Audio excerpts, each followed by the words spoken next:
अस्सलाम वालेकुम स्टूडेंट्स, उम्मीद है कि आप सारे खैर आफियत के साथ होंगे जी। आपको रमज़ान जो है वो बहुत बहुत मुबारक हो प्यारे बच्चों। अल्लाह हमें तौफीक दे कि हम इस मेहमान का बहुत अच्छे तरीके से ख्याल कर सकें। आज हमारा जो लेक्चर है वो 4.3 एक्सरसाइज के ऊपर बेस है।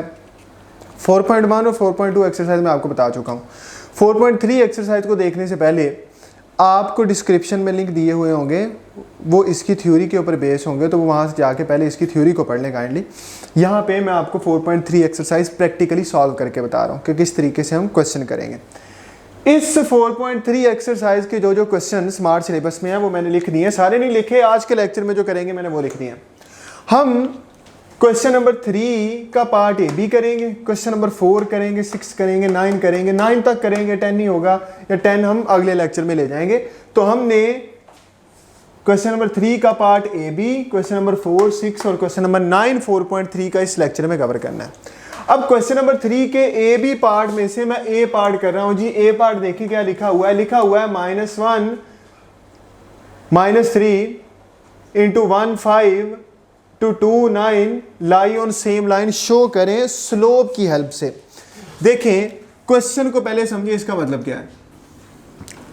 अगर मैं इन पॉइंट्स को अपनी तरफ से नेम दे दूं कि ये ए पॉइंट है मेरे पास -1 और -3, बी पॉइंट है मेरे पास 1 और 5, सी पॉइंट है मेरे पास 2 और 9, और मैंने ये साबित करना है कि ये एक लाइन पे आएंगे या नहीं आएंगे with the help of slope. तो स्लोप का फार्मूला आपको आना चाहिए। मैं यहाँ पे हिंट के तौर पे स्लोप का फार्मूला लिख देता हूँ, इसलिए मैंने ये स्पेस जो है वो छोड़ी हुई है जी। स्लोप कैसे निकालते हैं? स्लोप निकालने का तरीका होता है y2 minus y1 over x2 minus x1। और दूसरी चीज़ ये कि आपको ये पता होना चाहिए, क्या पता होना चाहिए जी? ये पता होना चाहिए कि अगर पॉइंट किसी एक लाइन के ऊपर आ जाए, फॉर एग्जांपल ये ए है, ये बी है, ये सी है, और अगर तीनों पॉइंट एक लाइन पर हो तो आपको कैसे पता चलेगा? आप ए बी की स्लोप निकालेंगे और आप बी सी की स्लोप निकालेंगे, इनका आंसर सेम आएगा। इनका आंसर सेम आने से आपको पता चलेगा ये एक लाइन के ऊपर है। अब ये बाकायदा तौर पे हम प्रूफ कर चुके हैं प्रीवियस वीडियो में, तो नीचे जो डिस्क्रिप्शन में लिंक है वहां पे मैंने कोलिनियर का अलग से एक प्रूफ करके वीडियो बनाई हुई है, उसको काइंडली ध्यान से देख लें। मैं स्लोप निकालता हूं ए बी की। स्लोप ए बी की कैसे निकालेंगे? देखें, स्लोप निकालने का बहुत आसान सा तरीका है कि ये a वाला जो होगा वो x1 y1 है, b वाला होगा x2 y2। फार्मूला ये लगना है y2 minus y1 over x2 minus x1, मतलब y के अंदर से y वाला माइनस कर देना। मैं यहाँ पे लिख देता हूँ जी y2 minus y1 over x2 minus x1, मतलब 5 के अंदर से -3 होना है, y के अंदर से y वाला माइनस कर दें, x के अंदर से x वाला माइनस कर दे, तो 1 के अंदर से माइनस होना है -1। तो आप देखेंगे कि आपके पास ऊपर बना 8 और नीचे बन गया 2, तो आंसर आ गया 4। ये स्लोप आ गई ए बी की। प्यारे बच्चों स्लोप निकाल लेते हैं बी सी की। तो अगेन फार्मूला यही है y2 minus y1 over x2 minus x1, मतलब y के अंदर से y वाला माइनस कर दें। अब ये b और c है, तो b वाले पॉइंट x1 y1 और c वाला पॉइंट x2 y2, तो y वाले के अंदर से y वाला माइनस कर दें। 9 के अंदर से 5 निकलेगा, y के अंदर से y वाला, x के अंदर से x वाला, तो ऊपर बन गया 4, नीचे बन गया 1। आपने देखा इसका आंसर आ गया 4। तो अब दोनों को देख लें, a b की स्लोप को देख लें और b c की स्लोप। बहुत आसान है, y के अंदर से y वाला माइनस करना है, x के अंदर से x वाला, स्लोप निकल आई। फिर y के अंदर से y वाला माइनस करना है, x के अंदर से x वाला माइनस कर देना, स्लोप निकल आई। तो आप लिखेंगे as slope of A B is equal to slope of B C, therefore points lie on same line. और इसको एक और वर्डिंग में भी लिखा जा सकता है, लिख सकते हैं पॉइंट्स आर कोलिनियर्स।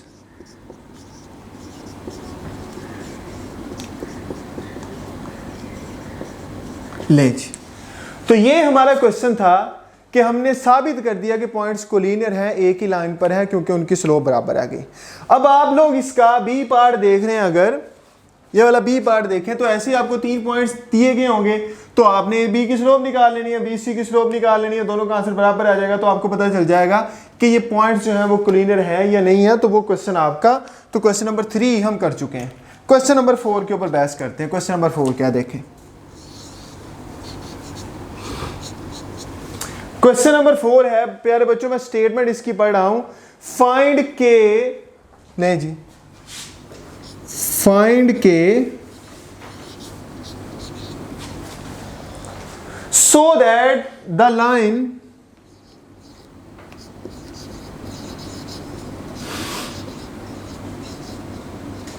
joining A7 और 3, B K और -6 and the line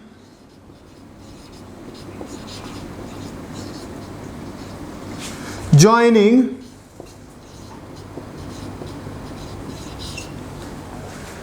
C point -4 और 5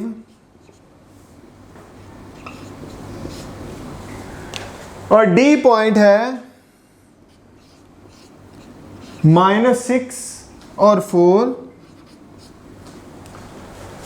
आर नंबर 1 पैरेलल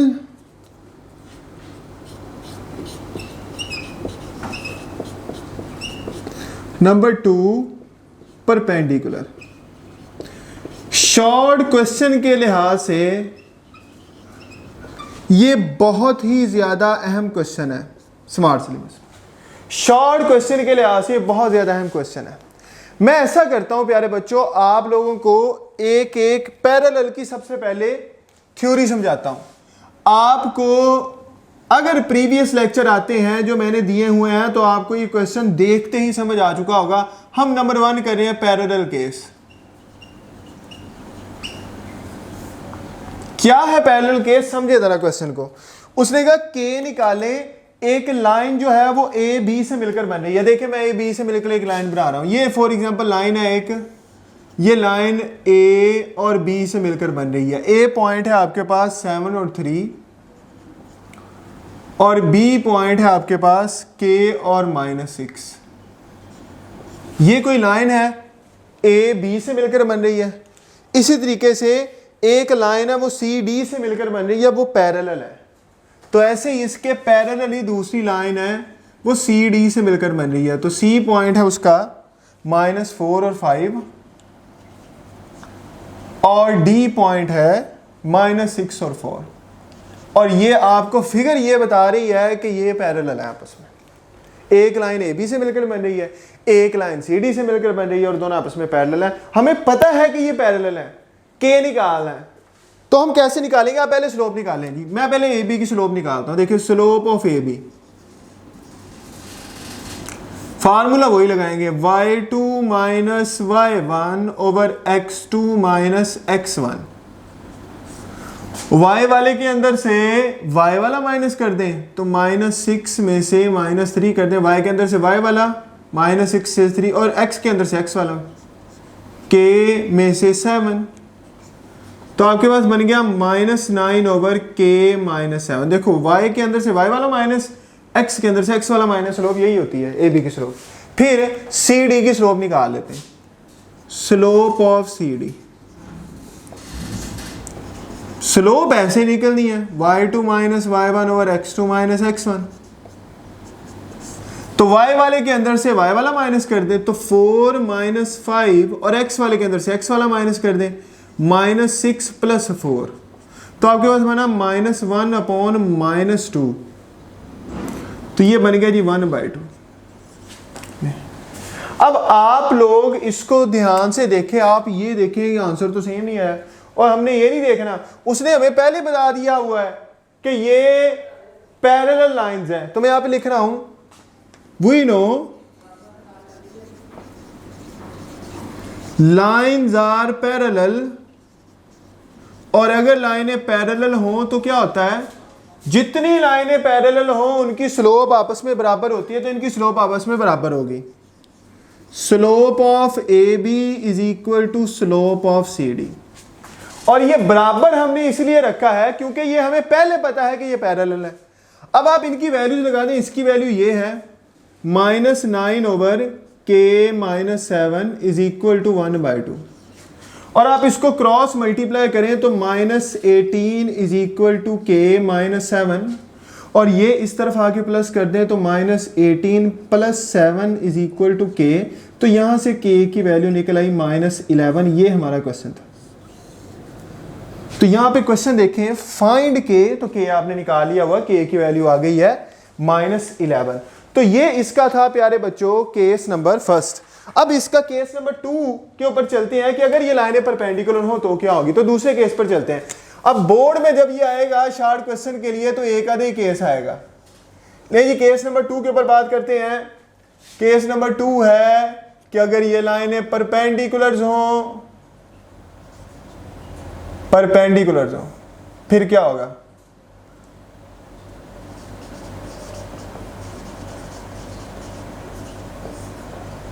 तो प्यारे बच्चों अगर ये लाइनें परपेंडिकुलर हो तो क्या होगा, तब आपको ये जो फिगर नजर आ रही है कुछ ऐसी होंगी। ये लाइन ए और बी से मिलकर बन रही है, आपको नजर भी आ रही है, और दूसरी लाइन इसके पैरेलल होने की बजाय इस पर परपेंडिकुलर हो जाएगी। कुछ ऐसे कह लें, इसके ऊपर ऐसी लाइन जनरेट हो जाएगी, परपेंडिकुलर हो जाएगी ऐसी लाइन। अब ये लाइन होगी सी डी, तो ये दोनों आपस में 90 का एंगल बनाएंगे। चेक कर लें। तो ये आपको जो नजर आ रहा है फिगर के तौर पे लाइनों का सिस्टम, ये उस वक्त है जब ये परपेंडिकुलर है। अब आपने स्लोप तो ऑलरेडी पहले निकाली हुई है, तो मैं यहां पे पिछले की हेल्प से ही लिख रहता हूं कि स्लोप ऑफ ए बी हमने पहले निकाली हुई है, वो मेरे पास है -9/k-7, और मुझे ये भी पता है कि स्लोप ऑफ सी डी हमने पहले निकाली हुई है, पहले निकाल ली है, वो है 1/2। और यहां पे जैसे आपने लिखा था we know lines are parallel, अब हमें पता है वी नो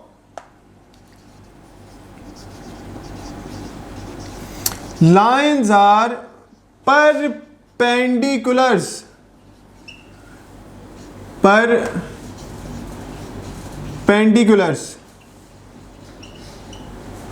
तो अगर लाइनें परपेंडिकुलर हो तो उनकी स्लोप का प्रोडक्ट ए बी की और सी डी की स्लोप का प्रोडक्ट किसके इक्वल होता है, -1 के इक्वल होता है।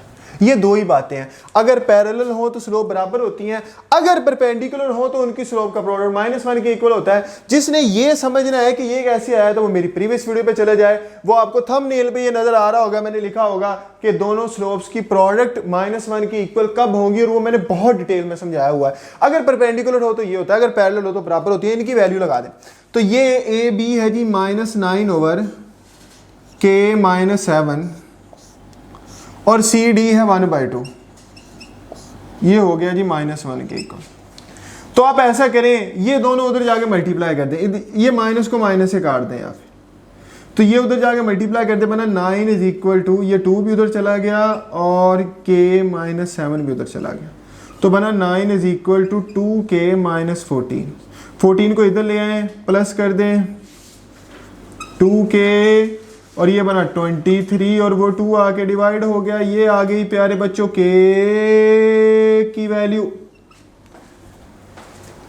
तो ये हमारा क्वेश्चन था पैरेलल केस में भी और परपेंडिकुलर केस में भी क्या होगा, तो हमने ये देख लिया। चले क्वेश्चन नंबर कर रहे हैं हम लोग 6, ये मैं रेज कर रहा हूं।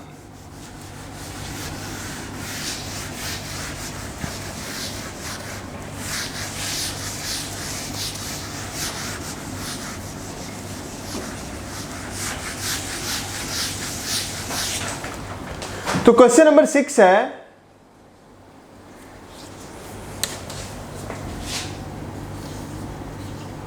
ये लॉन्ग क्वेश्चन है आप लोगों का, कि ए पॉइंट है आपके पास 7 और -1, बी पॉइंट है कोई -2 और 2, और सी पॉइंट है 1 और 4।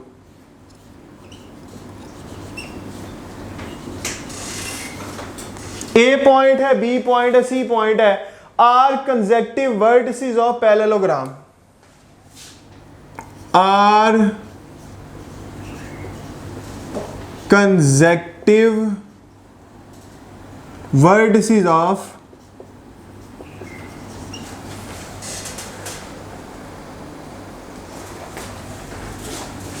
पैरेललोग्राम। कोई पैरेललोग्राम के कोने हैं जी, फाइंड फोर्थ वन। देखिए लॉन्ग क्वेश्चन है, चौथे वाला बाकी जो बचा है वो निकाल के बताएं क्या होगा। अगर आप लोग इस क्वेश्चन को देखें, ए बी सी क्या है, देखें मैं एक पैरेललोग्राम बनाता हूं। पैरेललोग्राम 4 साइडों वाली वो फिगर होती है जिसकी अपोजिट साइड पैरेलल हो। फॉर एग्जांपल ये पैरेललोग्राम, आपको 3 कंसेक्टिव ये वर्टिसेस होते हैं, कौन कहते हैं वर्टिसेस, 3 वर्टिसेस का पता है। ए वर्टेक्स है जी 7 और -1, ओके। बी वर्टेक्स है -2 और 2, और सी वर्टेक्स है 1 और 4। ये डी वाला आप लोगों ने निकालना है, तो डी को कह लें एक्स और वाई। बस मुझे किसी तरीके से एक्स और वाई निकालना है। जैसे मेरे पास एक्स और वाई आ जाएगा प्यारे बच्चों, वैसे ही मैं ये सॉल्व कर लूंगा। अब मैं with the help of slope ये सारे काम करूंगा। तो मैं सबसे पहले ए बी की स्लोप निकालता हूं, जितनी मैं सभी की स्लोप निकालें, स्लोप ऑफ ए बी, और मैं डायरेक्ट वाला तरीका यूज करता हूं। अब तो आपको पता चल गया होगा। देखो ए बी की स्लोप कैसे निकालेंगे, वाई के अंदर से वाई वाला माइनस करेंगे, और x के अंदर से x वाला माइनस करेंगे। तो y वाले के अंदर से y वाला माइनस करेंगे, x वाले के अंदर से x वाला माइनस करेंगे। आपके पास बना 2 + 1 3 हो जाएगा, और ये बना माइनस का 9, तो आंसर आ गया -1/3। ये आ गई ए बी की स्लोप। अब मैं निकाल लेता हूं बी सी की स्लोप। सारी देखें, बी सी में से कैसे निकालेंगे स्लोप, y वाले के अंदर से y वाला माइनस करेंगे तो 4 के अंदर से 2 माइनस होगा, x के अंदर से x वाला माइनस करेंगे, 1 के अंदर से माइनस होगा -2, तो आपके पास बनेगा 2 और 3, 2/3। ए बी की स्लोप निकाल ली मैंने, बी सी की स्लोप निकाल ली, सी डी की निकाल लेते हैं। देखें स्लोप ऑफ सी डी, तो सी डी की देखें, y के अंदर से y वाला माइनस कर दे तो बना y -4, y के अंदर से y वाला माइनस हो गया, x के अंदर से x वाला माइनस कर दे बचा x -1। इसमें हमें x और y का पता ही नहीं है, तो वैसे लिख लिया हमने। और लास्ट में निकाल लेते हैं dA की स्लोप। तो dA की स्लोप होगी, y के अंदर से y वाला माइनस कर दें तो -1 के अंदर से -y होगा, और x वाले के अंदर से x वाला माइनस कर दे तो 7 - x हो जाएगा। तो ये मैंने उसकी जितनी साइड्स थी उन सारी साइड्स की स्लोप्स निकाल ली with the help of this formula y2 - y1 x2 - x1। अब मैं आगे की तरफ को चलता हूं।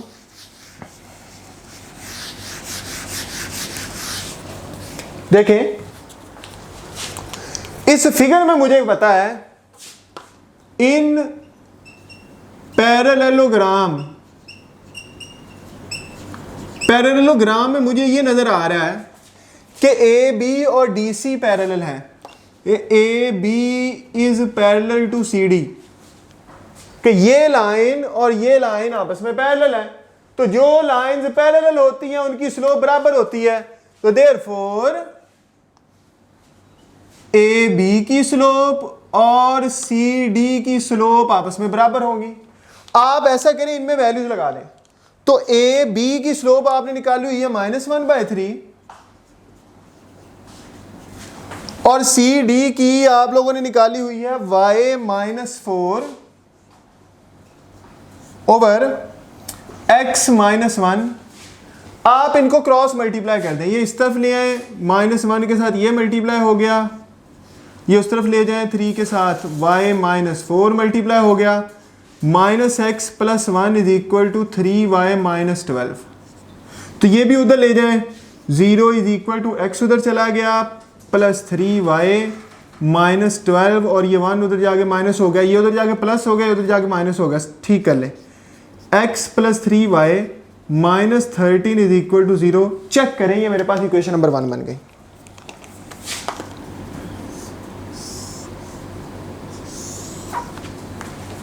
अब सिमिलरली मैं एक और चीज, ये और ये जैसे पैरेलल है वैसे ये और ये भी पैरेलल है, और सिमिलरली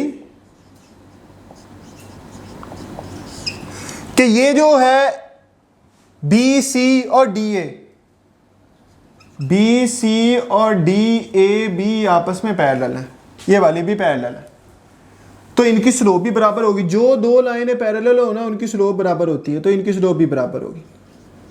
तो आप इनकी वैल्यू भी लगा दें, बी सी कहां पे, ये है 2/3, और डी ए आपके पास है -1 माइनस वाई बच्चों, और 7 माइनस एक्स, क्रॉस मल्टीप्लाई कर दें, 7 minus X is equal to 3 into -1 minus Y, तो बना 14 minus 2x is equal to -3 minus 3y। तो सॉल्व करके हम इनके आंसर निकाल लेते हैं।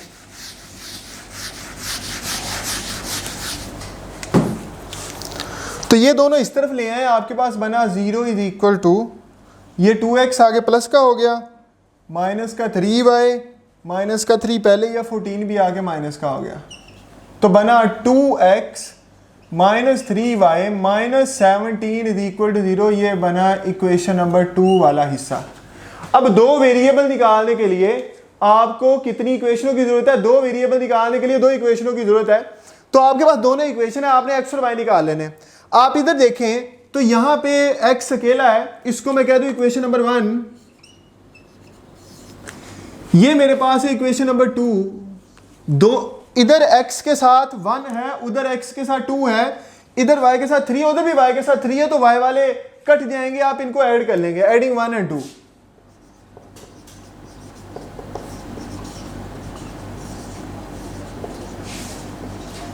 तो जब मैं इनको ऐड करूंगा तो x plus 3y minus 13 is equal to 0, 2x minus 3y minus 17 is equal to 0। Add करते हैं तो साइन नहीं बदलते हैं, तो ये बना 3x minus 30 is equal to 0।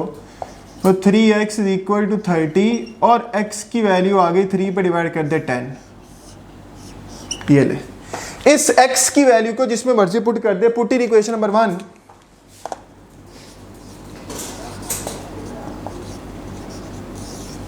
तो मेरे पास हुआ 10 plus 3y minus 13 is equal to 0, तो बना 3y, 10 माइनस 13 माइनस का 3 इज इक्वल टू 0, तो 3y इज इक्वल टू 3, और y की वैल्यू आ गई 1।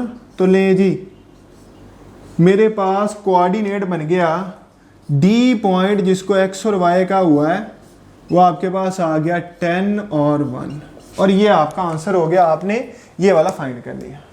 तो ये एक हमारा आर्टिकल था। मैंने बोला था क्वेश्चन नंबर 6 तक कर ले, 9 वाला अगले लेक्चर में करेंगे। वीडियो की लेंथ ज़्यादा हो रही है प्यारे बच्चों। आपका किसी का भी कोई भी क्वेश्चन है आप मुझसे ज़रूर पूछें। आप सारे अपना ख्याल रखें, रमज़ान का एहतराम करें, अपना ख्याल रखें। सारी फ़ीमान अल्लाह हाफ़िज़।